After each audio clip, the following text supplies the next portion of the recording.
आदाब ETV Urdu news में आपका खैर मकदम है और आप देख रहे हैं खास बात। सबसे पहले सुर्खियों पर एक नजर। पोलिंग का छठा मरहला, मगरबी बंगाल और तमिलनाडु के वोटरों ने दिखाया जोश। मुंबई में फ्लॉप शो, आसाम और राजस्थान में तशद्दुद। नरेंद्र मोदी ने बनारस से दाखिल किया पर्चे नामजदगी, बुनकरों को जदीद टेक्नोलॉजी का दिखाया ख्वाब। और मुतनाज़ बयानात, बीजेपी लीडर विनय कटियार और मरकजी वजीर बेनी प्रसाद वर्मा को इलेक्शन कमीशन की वजह बताओ नोटिस, 26 अप्रैल तक मांगा जवाब। और अब खास बात की तफसील। सबसे पहले आज की बड़ी खबर।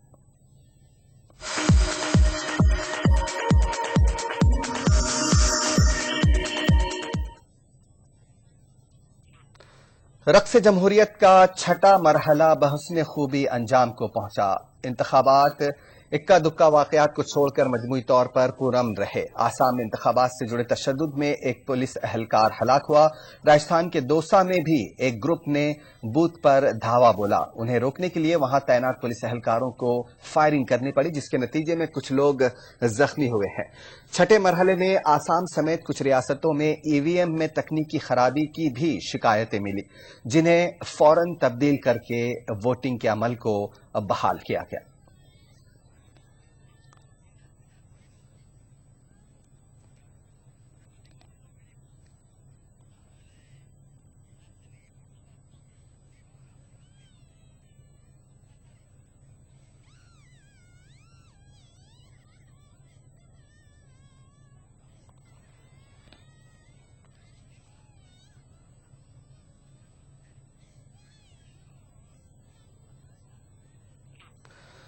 कानपुर के अकबरपुर लोकसभा हलके में 55% वोट डाले गए। वोटिंग की शुरुआत तो सुस्त रही, लेकिन दोपहर बाद पोलिंग स्टेशनों पर वोटरों की लंबी कतारें देखी गई। पोलिंग का वक्त खत्म होते होते 55% वोट डाले जा चुके थे। अकबरपुर लोकसभा हलके में पोलिंग का अमल मजमूई तौर से पुरअमन रहा। कानपुर की डीएम रोशन जैकब ने कई पोलिंग स्टेशनों का दौरा किया और लोगों की शिकायतें सुनी। इलेक्शन अफसरान का कहना था कि अकबरपुर लोकसभा में पोलिंग पुरअमन तरीके से मुकम्मल हुई, लेकिन कई पोलिंग बूथों पर फहरिस्त से वोटरों के नाम गायब होने की शिकायतें भी मिली हैं।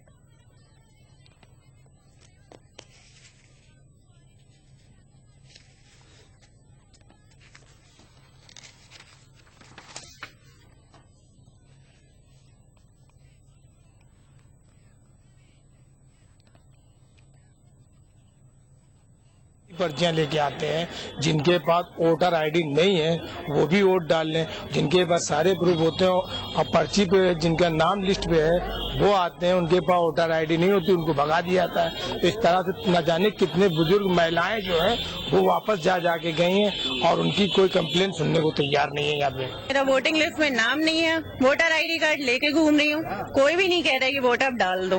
फोन नंबर जो अखबार में अवेलेबल थे उन पे बात की तो उन्होंने कहा कि अगर आपका लिस्ट में नाम नहीं है आप वोट नहीं डाल। मुझे ये नहीं समझ में आता, इलेक्शन कमीशन मुझे राइट दे रहा है वोट देने का, तो फिर आप कैसे रोक रहे हो मुझे?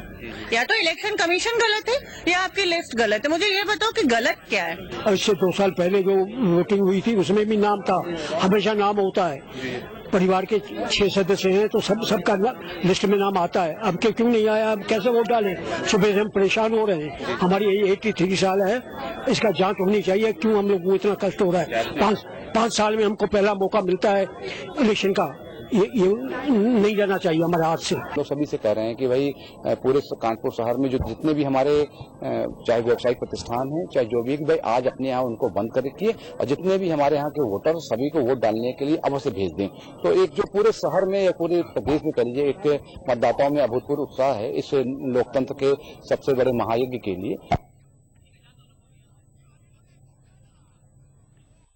उधर मालेगांव में वोटरों में काफी जोशो खरोश देखा गया, लेकिन फहरिस्त रायदही में पाई जाने वाली खामियों के सबब सैकड़ों राय दहिंदों को मायूसी का सामना करना पड़ा।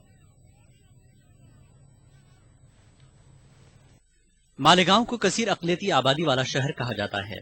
यह शहर धोलिया पार्लिमानी हल्के में शामिल है। धोलिया समेत रियासत के 19 पार्लिमानी हल्कों के लिए वोटिंग हुई। रायदही में हिस्सा लेने के लिए मालेगांव के मुसलमान कसीर तादाद में पोलिंग बूथ पर पहुंचे, ताहम वोटर लिस्ट में पाई जाने वाली नामों की गलतियों के सबब सैकड़ों अफराद को अपने हक रायदही से महरूम होना पड़ा, जिसकी वजह से लोगों में शदीद नाराजगी देखी गई। जो है मालेगांव के अच्छे जो नामवर और जो पुराने लोग हैं उनके भी नाम गायब हो गए इससे। जी मैं खुद दोपहर से इसका नंबर ढूंढ रहा हूँ, यहाँ की जितनी यादीज है मैंने पूरी सब चेक कर ली, लेकिन हमारा नाम गायब है। फैमिली के 2 नाम है, बाकी नाम गायब। यहाँ पर अभी पता चला कि इस शहर से करीब 40% मुस्लिम वोटों को जो है हटाया गया है। अब ये कोई मंसूबाबंद तरीके से है या हुकूमत की गलती है, जो भी है, मगर हम जिस उम्मीदवार को यहाँ पर चुनना चाहते थे ये तो उसकी हक तलफी भी है और ये नुकसान जो है उसको होने वाला है। मालेगांव में कई अफराद ऐसे हैं जिनके वोटर शनाख्ती कार्ड में नाम एक का और तस्वीर दूसरे की। इस तरह की कई शिकायतें सामने आई हैं। मेरा नाम वकील अहमद है और इसमें लिखा है रकील अहमद, तो इस वजह से और हम जब वोट देने जा रहे हैं तो हमें वोट नहीं देने दिया जा रहा है। हमें कह रहे हैं कि आप शनाख्ती कार्ड लेकर आइए या आधार कार्ड। अब हम शनाख्ती कार्ड लेकर, उस पर शनाख्ती कार्ड पर सही नाम है और ये वोटर स्लिप पर गलत नाम है। वोट डलवाने तक हासिल है कि शनाख्ती कार्ड पे अलग नाम, आधार कार्ड पे अलग नाम और वोटिंग लिस्ट पे अलग नाम। अब फोटो भी गलत है जो स्लिप दी गई है, उसकी वजह से हमें वोट देने से रोका जा रहा है। फहरिस्त रायदही में नामों की गलतियों को इत्तेफाकिया करार देने की कोशिश की जा रही है, जबकि बाज लोग इसे जानिबदाराना हरकत से ताबीर कर रहे हैं। ATV news, Malegaon. बीजेपी के वजारत उज़्मा के उम्मीदवार नरेंद्र मोदी ने आज बनारस लोकसभा हल्के से अपना पर्चा नामजदगी दाखिल किया। इससे कबल मोदी ने बनारस हिंदू यूनिवर्सिटी से सैकड़ों हामियों के हमरा तकरीबन 3 घंटे तवील रोड शो किया।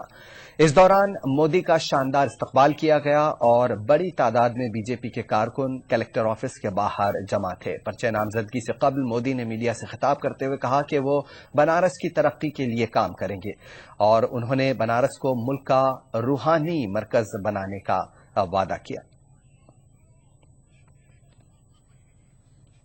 यहाँ आने के बाद लगता है कि न मुझे किसी ने भेजा है न मैं यहाँ आया हूँ, मुझे तो माँ गंगा ने बुलाया है। और एक बालक जैसे अपनी माँ की गोद में वापस आता है वैसी मैं अनुभूति कर रहा हूँ। और गंगा जमुना की इस तहजीब के लिए परमात्मा मुझे शक्ति दे, मैं इस नगर की सेवा करूं। मेरे गरीब बुनकर भाई हो, काशी का सारे विश्व में एक स्पिरिचुअल कैपिटल के रूप में स्थान बने। इस मौके पर नरेंद्र मोदी ने बनारस के बुनकरों के हालात को सुधारने का अज़्म जाहिर किया और कहा कि बुनकर सनत को बड़े पैमाने पर फरोग दिया जाएगा। मोदी ने कहा कि बुनकरों को जदीद टेक्नोलॉजी से हम आहंग होने की जरूरत है और इस समत में काम किया जाएगा। पतंग का बिजनेस मेरे गुजरात में 2002-03 में 35 करोड़ का था, आज वो 700 करोड़ का है। और सारे गरीब मुसलमान भाई बहन झोपड़ी में बैठ करके पतंग बनाते हैं। तो इससे मैं कह सकता हूं कि मैं यहाँ के बुनकरों की जिंदगी, यहाँ की, और मैं मानता हूं ये बहुत बड़ी वीविंग स्किल की अमानत है। उसके लिए technology upgradation, branding, marketing, designing, ये सारे सपोर्ट बेस अगर खड़े हो जाए, मैं नहीं मानता हूं कि मेरा काशी का बुनकर चाइना से मुकाबला न कर सके। इलेक्शन कमीशन ने मुतनाज़ रिमार्क्स पर मरकजी वजीर बेनी प्रसाद वर्मा और बीजेपी लीडर विनय कटियार को वजह बताओ नोटिस जारी किया है। इलेक्शन कमीशन ने अज खुद नोटिस लेते हुए मुतालिका लीडरों के खिलाफ इंतखाबी ज़ाब्ते अखलाक की खिलाफ वर्जी पर शो कॉज नोटिस जारी किया है। कमीशन ने दोनों लीडरों को सनीचर के सुबह तक जवाब दाखिल करने की हिदायत दी है। बसूरत दीगर उनके खिलाफ कार्रवाई करने का इंतबाह दिया है। यहाँ ये तस्करा जरूरी है कि बेनी प्रसाद वर्मा ने हाल ही में एक रैली के दौरान मुबैना तौर पर कहा था कि राहुल गांधी वजीर आजम बनने के बाद मोदी को गुजरात फसादात के लिए जेल भेजा जाएगा, जबकि बीजेपी लीडर विनय कटियार ने मुबैना तौर पर मुजफ्फरनगर फसादात को गुजरात फसादात से ज्यादा संगीन बताया था और इसके लिए उत्तर प्रदेश के काबीनी वजीर आजम खान को जिम्मेदार ठहराया था।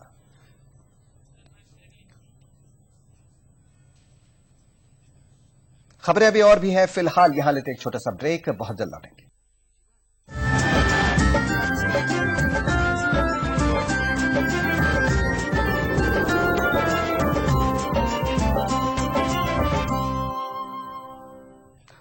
ब्रेक के बाद खास बात में एक बार फिर आपका खैर मकदम है और आइए आपको सीधे लिए चलते हैं दिल्ली, जहां पर इलेक्शन कमीशन मीडिया से खिताब कर रहा है।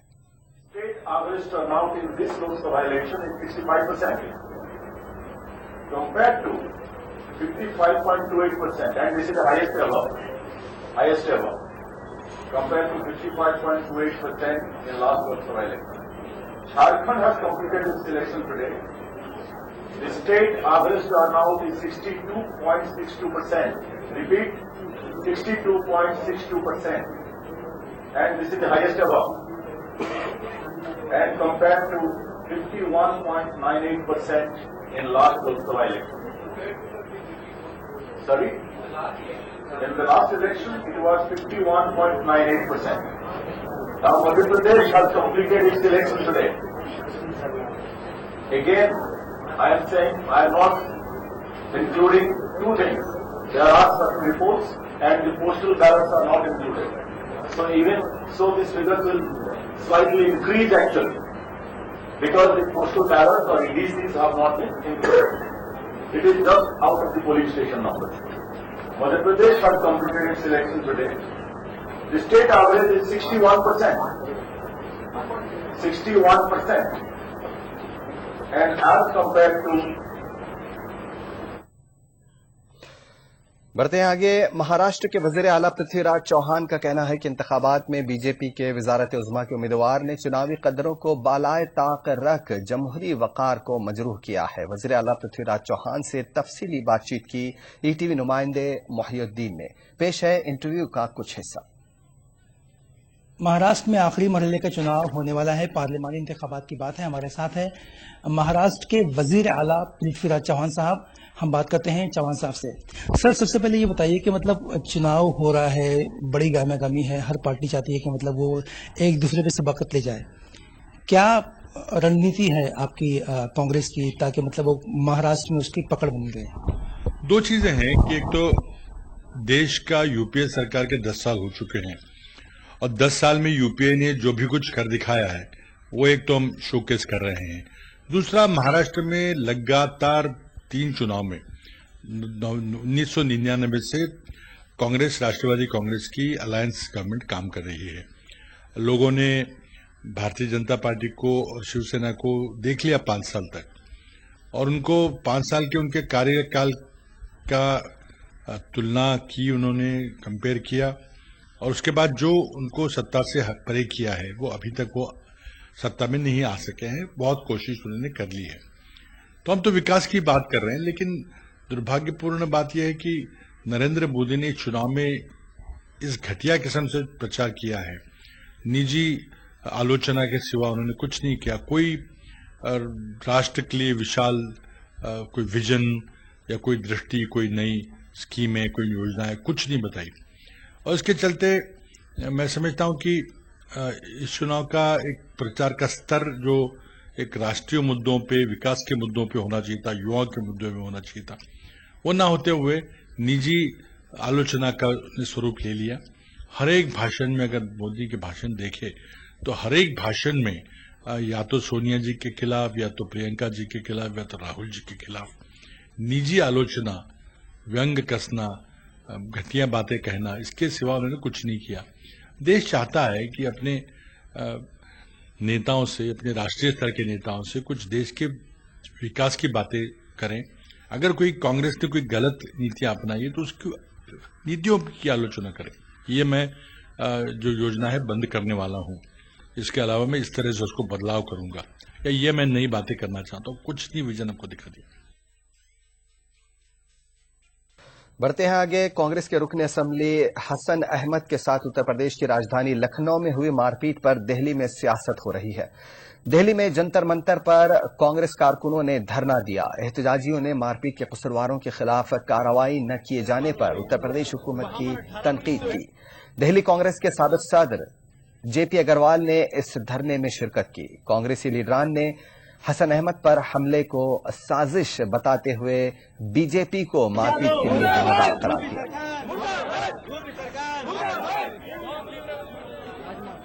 सवाल ये है कि अगर कोई आदमी प्रचार में जाता है तो उसकी जिम्मेदारी सुरक्षित रहने की वो वहाँ की सरकार पे होती है।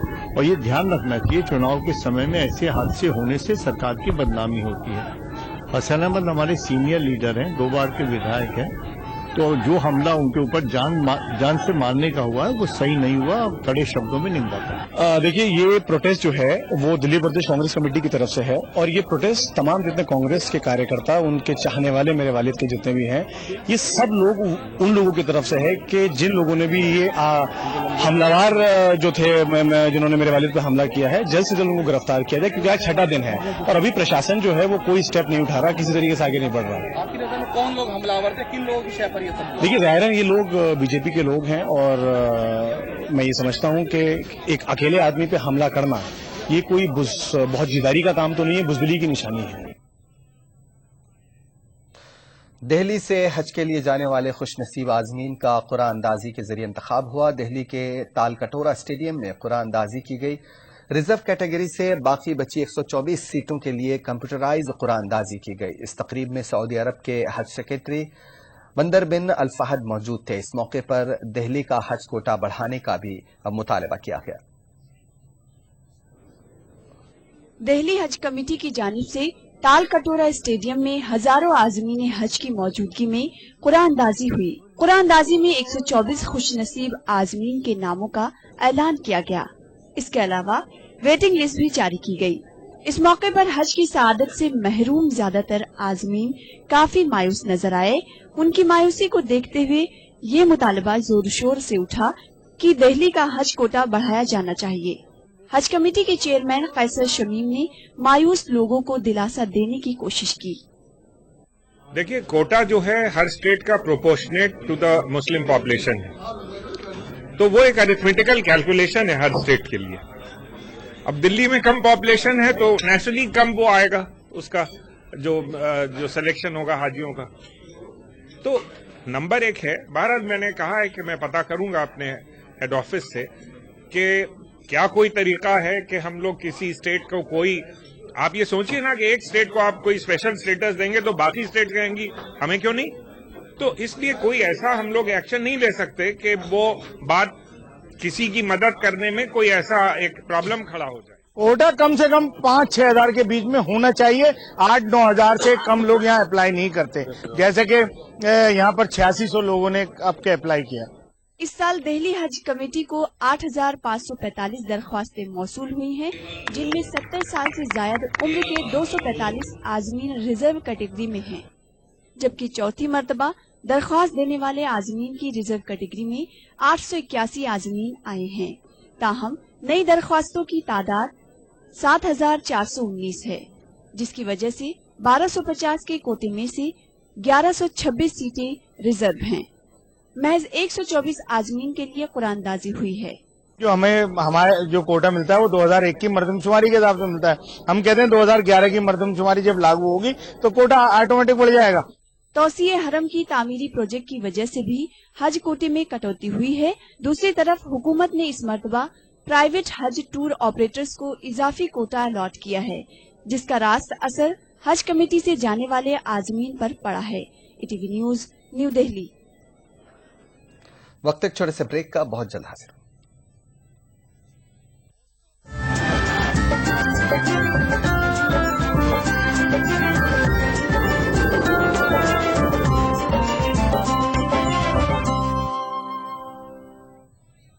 ब्रेक के बाद खास बात में एक बार फिर आपका खैर मकदम है। कांग्रेस अक़लियती सेल के चेयरमैन खुर्शीद अहमद सैयद का कहना है कि उनकी पार्टी अक़लियती तबके की फलाह व बहबूद के लिए पुराज़्म है। उन्होंने लखनऊ में ईटीवी नुमाइंदा इरफान अली से बातचीत करते हुए कहा कि अक़लियती फलाह स्कीमों के निफाज में रियासती हुकूमतों ने ताउन नहीं किया। उन्होंने पार्लिमानी इंतखाबात में अक़लियतों का एतमाद हासिल करने का दावा किया। आप देखिए ये इंटरव्यू और मुझे दीजिए इजाजत। आदाब। आज हमारे साथ मौजूद हैं कांग्रेस अक़लियती सेल के खुर्शीद सैयद साहब। आइए मालूम करते हैं कि पार्लिमानी इंतखाबात में उनके शोबे को क्या जिम्मेदारियां दी गई हैं और उनसे पूछते हैं कि अक़लियतों के लिए उनके पास क्या प्रोग्राम है। खुर्शीद सैयद साहब, आपका ईटीवी में खैर मकदम है। सबसे पहले हम जानना चाहते हैं कि आप अक़लियतों के पास क्या इशूज़ लेकर जा रहे हैं, क्या वादे लेकर जा रहे हैं, क्या आपका प्लान है उनके लिए? देखिए, हम लोगों के पास जा रहे हैं, लोगों को जोड़ने का काम कर रहे हैं। सबसे पहले पिछले 10 सालों में यूपीए की सरकार ने राजेंद्र सच्चर कमेटी का जो रिपोर्ट हुआ उसको लागू करने की जो पुरजोश कोशिश किया, और उसमें से ज्यादातर जो सुझाव थे वो सुझाव सरकार ने लागू करने की ईमानदारी से कोशिश किया। लेकिन अपोजिशन का कहना है कि आपने मर्ज तो पहचाना, आपने अकलियतों की जो प्रॉब्लम थी, जो परेशानी थी, उसकी शिनाख्त तो कर दी, लेकिन जो इलाज करना चाहिए था वो आप नहीं कर सके। ये बात ठीक नहीं है, ये बात ठीक नहीं है। ये पहली बार मिनिस्ट्री ने जो काम किया है उसमें ये तमाम इश्यूज के ऊपर बहुत ही सीरियसली काम किया है। लोगों को मालूमात तक नहीं थी कि हमारी समस्याएं कितनी है, क्या है, कितनी इसकी गहराई है और इसके क्या इलाज हैं। और मैं ये कहूंगा कि एक सुपर्ब रिपोर्ट है और उसके सुझाव भी इतने सुपर्ब हैं, इतने बेहतरीन हैं कि सही मायने में अगर इसे पूरी तरह से लागू कर दिया जाए तो मैं समझता हूं अक़लियत को एट पार लाने की जो योजना, जो सोच बनी है, वो उसमें कामयाबी मिल सकती है। आपकी पार्टी पर यह भी इल्जाम है कि वोट बैंक की जो पॉलिटिक्स है वो आपने शुरू की और खासतौर से मुसलमानों को एक वोट बैंक के तौर पर आपने हमेशा से इस्तेमाल किया है। ये वोट बैंक क्या होता है मुझे नहीं मालूम, और कहीं किसी का कोई वोट बैंक होता नहीं है। बात यह है कि देश में जो नीतियां तय होती है, देश चलाने की जो विचारधारा होती है, उस विचारधारा को लेकर के लोग उस पार्टी से जुड़ते हैं। ये भी कहा जा रहा है कि आप अक़लियतों को एक तरह का खौफ दिखा के जो है उनका वोट लेना चाहते हैं, उनके लिए कुछ करना नहीं चाहते। उनके जो मुतालबात थे, रिजर्वेशन आपने दिया नहीं, 341 में तरमीम का मुतालबा कर रहे थे वो भी आपने किया नहीं, सिर्फ एक खौफ दिखा के आप उनका वोट लेना चाहते हैं। नहीं, ये बात बुनियादी तौर पर गलत है। हम लोग कोई खौफ दिखाना चाहते नहीं। कांग्रेस पार्टी कभी किसी को खौफ नहीं दिखाती, तो अक़लियतों को क्यों खौफ दिखाए?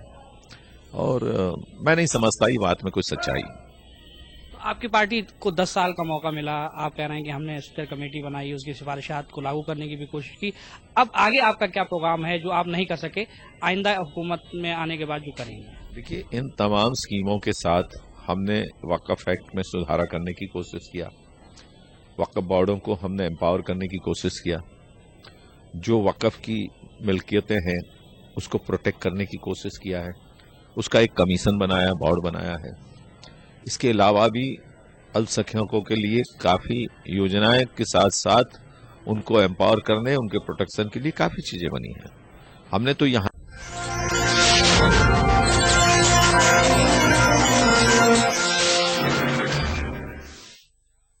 खास बात को पेश करने में ताउन किया Shri ultra red oxide, Bharat का एकमात्र जंग रोधक सीमेंट।